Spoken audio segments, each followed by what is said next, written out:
بسم الله الرحمن الرحيم لا حول ولا قوة إلا بالله العلي العظيم الحمد لله رب العالمين وصلى الله على سيدنا ونبينا أبي القاسم المصطفى محمد وآله الطيبين الطاهرين لا سيما بقية الله في الأراضين أجل الله تعالى فرجه الشريف اللهم أخرجني من ظلمات الوهم وأكرمني بنور الفهم اللهم افتح علينا أبواب رحمتك وانشر علينا خزائن علومك برحمتك يا أرحم الراحمين. Alhamdulillah, we have tawfiq to continue our study of 40 hadith, and inshallah today we start hadith number 22. And this hadith is in a sense very kind of interesting because Imam Sadiq alayhi salam says something that Abu Dhar rahmatullah alayhi said in reply to a person who asked him a question. This shows that Abu Dhar was very respected, and the answer he gave, particularly in this hadith, the answer was wise and acceptable and interesting, and therefore Imam Sadiq alayhi salam refers to him.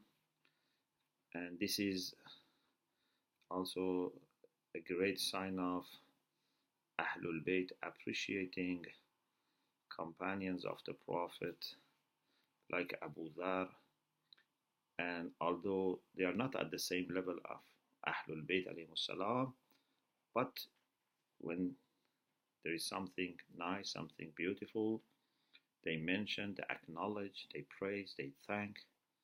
Like Allah subhanahu wa ta'ala, who is very grateful, or shakur, believers also should be like this. If we see something good, even if someone in our level or lower than us says something nice, something good, we should appreciate and we should promote. Okay, so Sheikh Kulayni rahmatullah alayh, through his chain of narration, says an Abdullah ibn Sanan an Abi Abdullah alayhi salam. So Abdullah ibn Sanan from Imam Sadiq alayhi salam قال جاء رجل إلى أبي ذر. A man went to Abu Dhar rahmatullah alayhi فقال يا أبا ذر ما لنا نكره الموت. What is wrong with us that we don't like death, or we dislike the death? What is happening to us that we don't like death? فقال, Abu Dhar said, لأنكم عمرتم الدنيا وأخربتم الآخرة. Because you have developed dunya and you have demolished or ruined your akhirah. You have made all the investments on dunya and you have not done anything for your akhirah. فَتَكْرَهُونَ أَن تَنْقُلُوا مِنْ عِمْرَانَ إِلَى خَرَابٍ or خِرَابٍ. Therefore you dislike to move from development to ruins. Imagine you have two houses, even in dunya, two houses in the same city, for example. One of them over years you have neglected, you didn't repair, you didn't fix problems, so it has been demolished. The other one, every day you spend lots of hours developing it, refurbishing it, cleaning it, bringing the best that you can to it. Which one do you like to live there? Of course, you would like to live in the one that you have spent more time, you have invested more, it's in a better condition. So if we always work for dunya and do nothing for akhirah,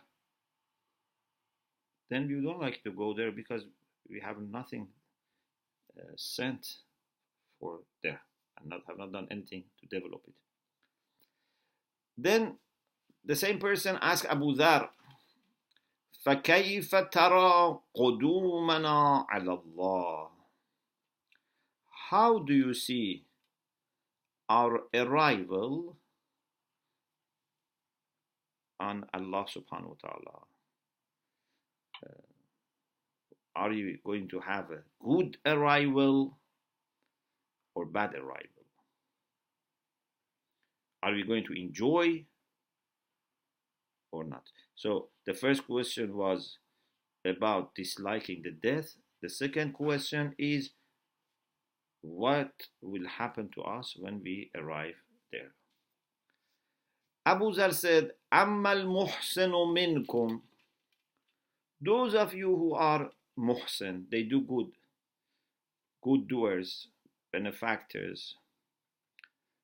فَكَالْغَائِبِ يَقْدُمُ عَلَى أَهْلِهِ.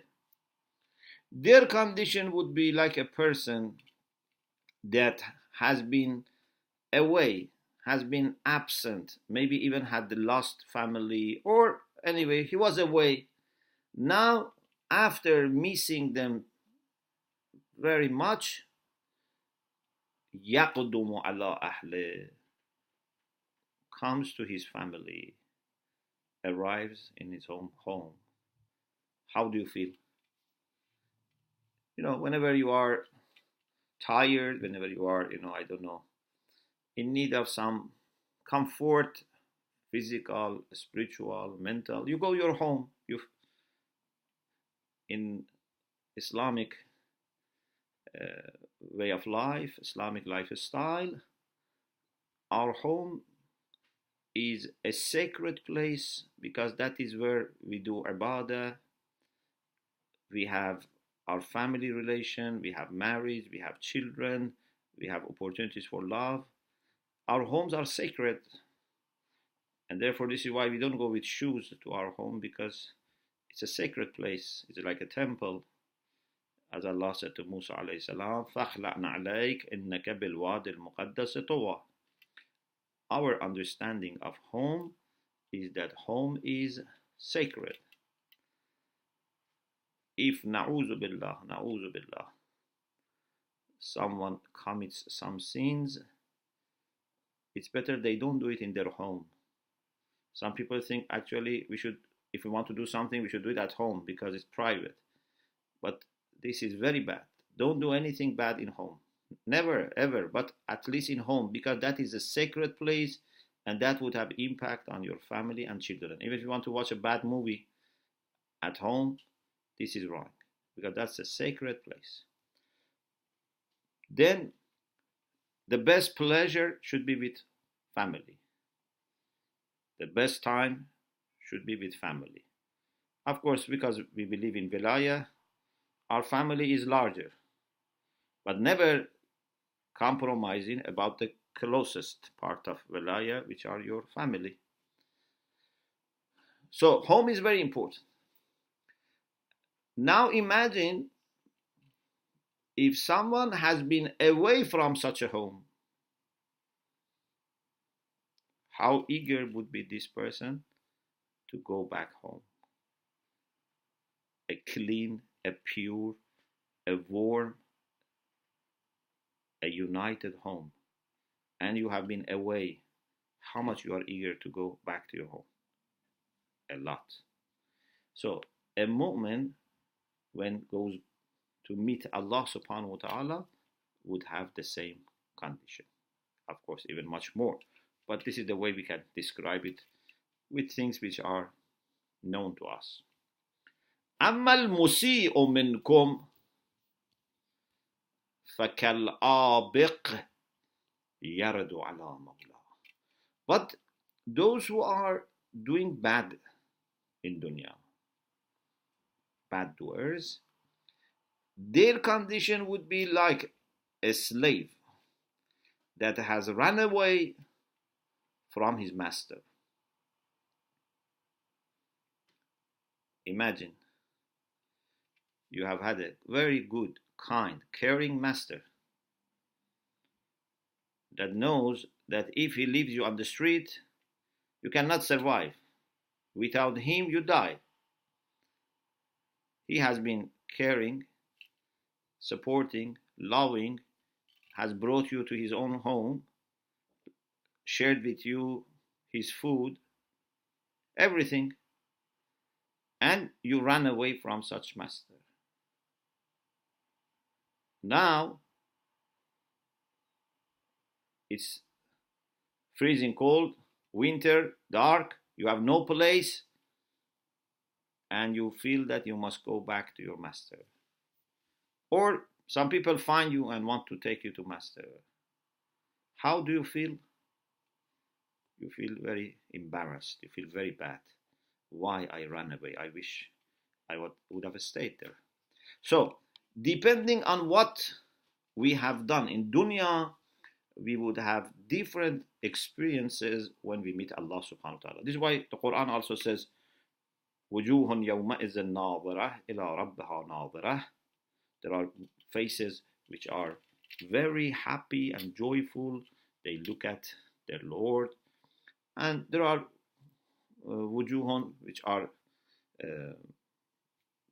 musfara, basira, if I'm not mistaken. تظن أن يفعل بها فاقرة. There are two chapters, maybe I'm mixing up these two chapters.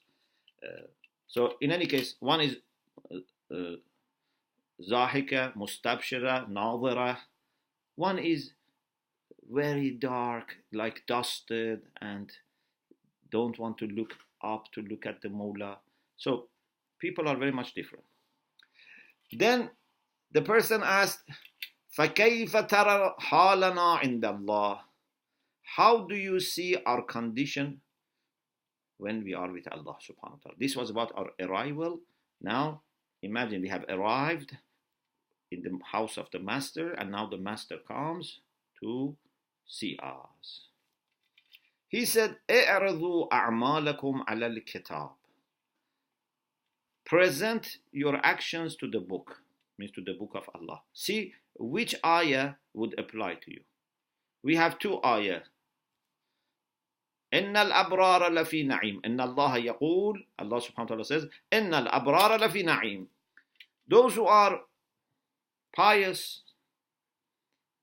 they would be living in blessings and bounties and very good condition. وَإِنَّ الْفُجَّارَ لَفِي جَحِيمٍ. So you have to understand, are you one of Abrar or one of Fujjar? I cannot give you one answer. You ask me, how would be your condition? So you have to present your actions to the book of Allah. Are you falling under إِنَّ الْأَبْرَارَ لَفِي نَعِيمٍ, or you are falling under وَإِنَّ الْفُجَّارَ لَفِي جَحِيمٍ? This person then said, فَأَيْنَ رَحْمَةُ اللَّهِ. If some are going to be put in hell, in Jahim, so where is mercy of Allah? He said, رَحْمَةُ اللَّهِ قَرِيبٌ مِنَ الْمُحْسِنِينَ. إِنَّ رَحْمَةَ اللَّهِ قَرِيبٌ مِنَ الْمُحْسِنِينَ. He said, رَحْمَةُ اللَّهِ قَرِيبٌ مِنَ الْمُحْسِنِينَ. Mercy of Allah is near muhsinin, the people who are doing good in dunya, do ihsan in dunya. Imam Sadiq alayhi salam also said, وَكَتَبَ رَجُلٌ إِلَىٰ أَبِي ذَرٍ. Maybe someone had asked about Imam about Abu Dhar. In any case, it seems that Imam was talking somehow about Abu Dhar. So he said someone wrote to him, يا أبا ذر أطرفني بشيء من العلم. Oh, Abu Dhar, give me as a gift something nice from knowledge. Share with me some piece of knowledge. فكتب إليه. Abu Dhar wrote back, إن العلم كثير. Knowledge is a lot. There are many things that I can tell you. But let me tell you something that would be really needed and beneficial. And that is, if you are able, don't do bad to the one that you love. ولكن إن قدرت ألا تسيء إلى من تحبه فافعل. If you are able not to do bad to someone that you love, do it. Means don't do bad to someone that you love. فقال له الرجل. Then that person said, maybe he wrote back to Abu Dhar, or when he met Abu Dhar later, he said to Abu Dhar, وَهَلْ رَأَيْتَ أَحَدًا يُسِيءُ إِلَى مَنْ يُحِبُّهُ. Have you seen anyone doing bad to someone that he loves? How can we do bad to someone that we love? فَقَالَ لَهُ نَعَمْ. Abu Dhar said, yes. نَفْسُكَ أَحَبُّ الْأَنفُسِ إِلَيْكَ. Your nafs, yourself, is the most lovable one for you. But فَإِذَا أَنْتَ عَصَيْتَ اللَّهِ, when you commit sin, نَعُوذُ بِاللَّهِ, if you commit sin, فَقَدْ أَسَأْتَ إِلَيْهَا, then you have done bad to your own nafs. So this was the advice of Abu Dhar. Now, the main question in this part is why we dislike death. Imam Khomeini says what Abu Dhar said, rahmatullah alayh, is the condition of mutawassitin, the middle group. So we have people who are lower and we have people who are higher than this.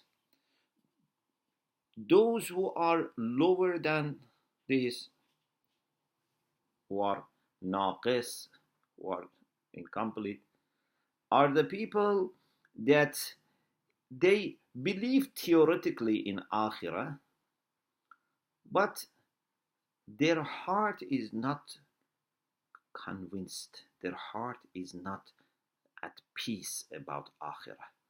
Unfortunately, many times we know things, but it has not become really part of our conscience and part of our awareness. Just it's in our mind, like a theory in an archive. It's not something that has become shaped, has shaped our understanding. So, because some people, they don't have such yaqeen, such conviction about akhirah, therefore they think akhirah is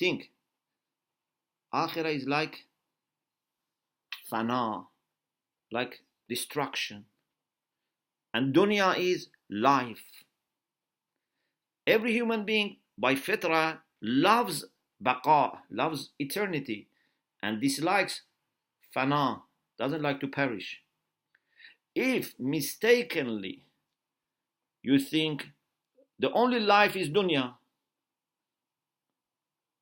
then the implication would be that you don't like to leave dunya and go for the next stage, which in your heart doesn't seem to be a real life. You think it's nothing.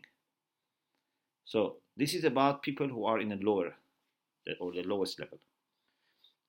Among, of course, believers, not people who deny. No, these are the people who believe, but in their heart they have not yet been convinced or have not been certain.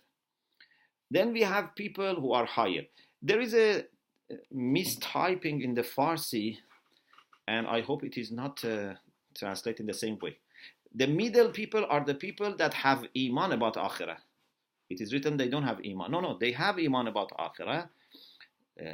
These are the people that believe in the akhirah, but they have not invested on akhirah. So Abu Dhar is talking about the mutawassitin, the people who believe in akhirah and their heart has accepted that, but they have not that much worked for akhirah. They have not invested. So they believe in it, but they have not invested on it. The highest group are the people that they have yaqeen about the hereafter, but the reason they are worried about death is because they are fully aware of Allah's greatness. They don't dislike death. They don't dislike departure from this temporary world, this limited world. Imam Khomeini says, "Amma hale kummal." Kummal means those who are complete. و مؤمنین مطمئنین, those who have reached اطمینان, a kind of tranquility. آنها کراهت از موت ندارند, they don't dislike death, but گرچه وحشت و خوف دارند, but they have fear. زیرا که خوف آنها از عظمت حق تعالی و جلالت آن ذات مقدس است. Their fear is because of understanding greatness of Allah and glory of Allah subhanahu wa ta'ala. He says Rasulullah used to say, فَأَيْنَ حَوْلُ الْمَطْلَعِ, referring to the worries and fear about arriving there. Or Amirul Mu'minin in the night of 19th of Ramadan, which was the night of the strike, he was in a very special condition. Although, Amirul Mu'minin didn't dislike the death. Actually, Ali is known to like death. And he said, Wallahi labnu Abi Talib, anasu bil maut min at-tifl bi-thadi ummih. He says, by God, the son of Abu Talib is more acquainted with death than a young baby who loves to be fostered by his mother. When the mother brings a very hungry, for example, or thirsty baby to foster him or her, the baby is feeling very calm and quiet. If was crying, stops crying, and with peace would, for example, drink milk. Imam Ali says, for me, death is better even than this experience of a child. But the same Imam Ali in the night of 19th of the night of 19th of Ramadan, months of Ramadan, had a special feeling of awe and a kind of khashya, thinking about his departure and arrival in the other world. Then Imam Khomeini says, hearts of awliyaullah, even if they are in a high position, are different. He says, hearts of awliyaullah accept different manifestations of Allah's names. Some hearts are hearts of love and eagerness. He says, بعضی قلوب عشقی و شوقی است. They become full of love and eagerness, and Allah's names of beauty, Asma'ul Jamal, would manifest in them. Therefore, they, like a lover who wants to go to his beloved, they have some kind of feeling of khashya and dahsha and wahsha, but not like you go to a dangerous person or dangerous thing. No. Imagine if your beloved, after many, many years, has given you permission to go and visit him. How do you feel? So these people, because their heart is full of love and eagerness, they feel like this. بعضی قلوب خوفی و حزنی است. Some hearts are more, instead of love and eagerness, are more place of fear and grief. And Allah's names of Jalal, glory, not Jamal, beauty. No, Allah's, the first word was Asma'ul Jamal. The second is Asma'ul Jalal. The names of glory would manifest in them. As an example, Imam Khomeini refers to a hadith that talks about difference between Yahya alayhi salam and Isa alayhi salam. Ala nabiyina wa alihi alayhi salam. One day it is said that Hazrat Yahya alayhi salam saw Isa alayhi salam laughing or smiling, khandidan, it seems to be laughing, with a kind of surprise, said, it seems you feel safe about God's punishment. And he didn't expect Isa to laugh. And Isa alayhi salam, according to this hadith, said, why are you despaired from favor of Allah and mercy of Allah? Then Allah subhanahu wa ta'ala communicated to them and said, whoever among you has better husn-dhan, means has better opinion about me, would be more lovable to me. So perhaps Isa alayhi salam was more lovable because he was feeling more calm and more hopeful. So Imam Khomeini says, Allah subhanahu wa ta'ala in the heart of Yahya alayhi salam was manifest with the names of glory. Therefore he was always fearful. But in the heart of Isa alayhi salam was more with the attributes of beauty. And therefore he was more thinking of Allah's mercy. So people are different even if they are in a very high position. Of course, I personally believe, and I might be very wrong, because what Imam Khomeini says is very common, and many scholars have said this. But I personally think that if someone puts into practice the whole revelation and uses his aql, should be balanced and should exhibit attributes of beauty and glory together. This is my understanding. And of course, I think if you exhibit attributes of beauty and glory, it's more likely that attributes of beauty would be dominant, because sabaqat rahmatuhu ghadabahu. Allah's mercy also would be dominant. So I think it's not very much acceptable that some people are just manifesting attributes of beauty, some attributes of glory, and still they are awliyaullah. I think awliyaullah exhibit both, but maybe there are cases, maybe there are circumstances, or maybe at some time in their journey they are taken more to one sifa, and because they need to really absorb it.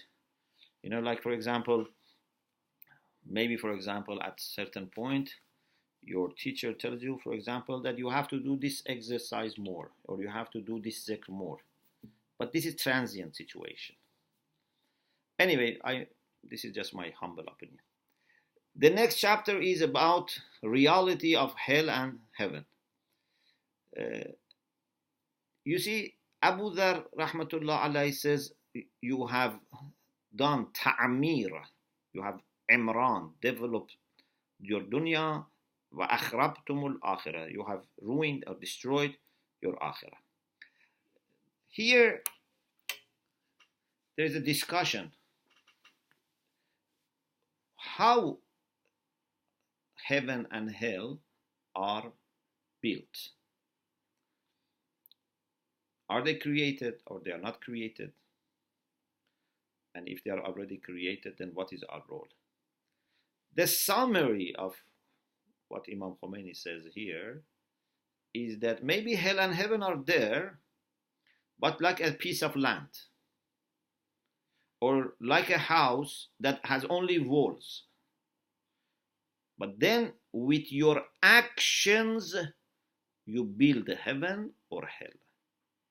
With your actions. So in dunya, with bricks, glasses, metal, plaster, you make a building. In Akhirah, you make it with your actions. Of course, your qualities are also very important, especially for the situation in Barzakh. They are very important, but also in the hereafter. Then he quotes also from Futuhat Makkiyah by Ibn Arabi. And he explains that something similar from Futuhat Makkiyah that suggests we are building our hell or heaven with our actions.